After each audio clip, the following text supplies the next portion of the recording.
If you want to configure a GitHub connection, you navigate to Data Integrations. It's a lightning icon on the sidebar. Then you click Select Integration, search for GitHub, connect, select the name of your connector, select the folder where data would be downloaded to, otherwise it would be just located in root.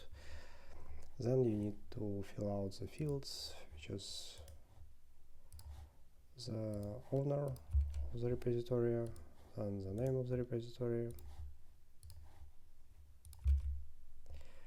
and the branch. You also can specify the particular path in the repository, which should be parsed. Download files, if you want to download all the files from the repository. Otherwise, it would only download the manifesto, which is all list of all the files in the repository, and that's it. For personal access token, you can, if its repository is not public, you can create a personal access token.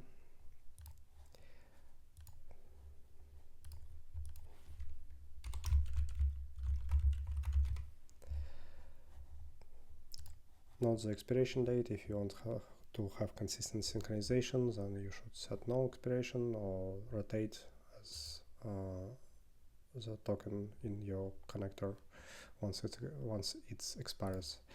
Select repositories to narrow down the scope of the permissions. We only need to access to contents. Generate token. Copy this token to the personal access token field. Click create connection. In data synchronization, you can see the status.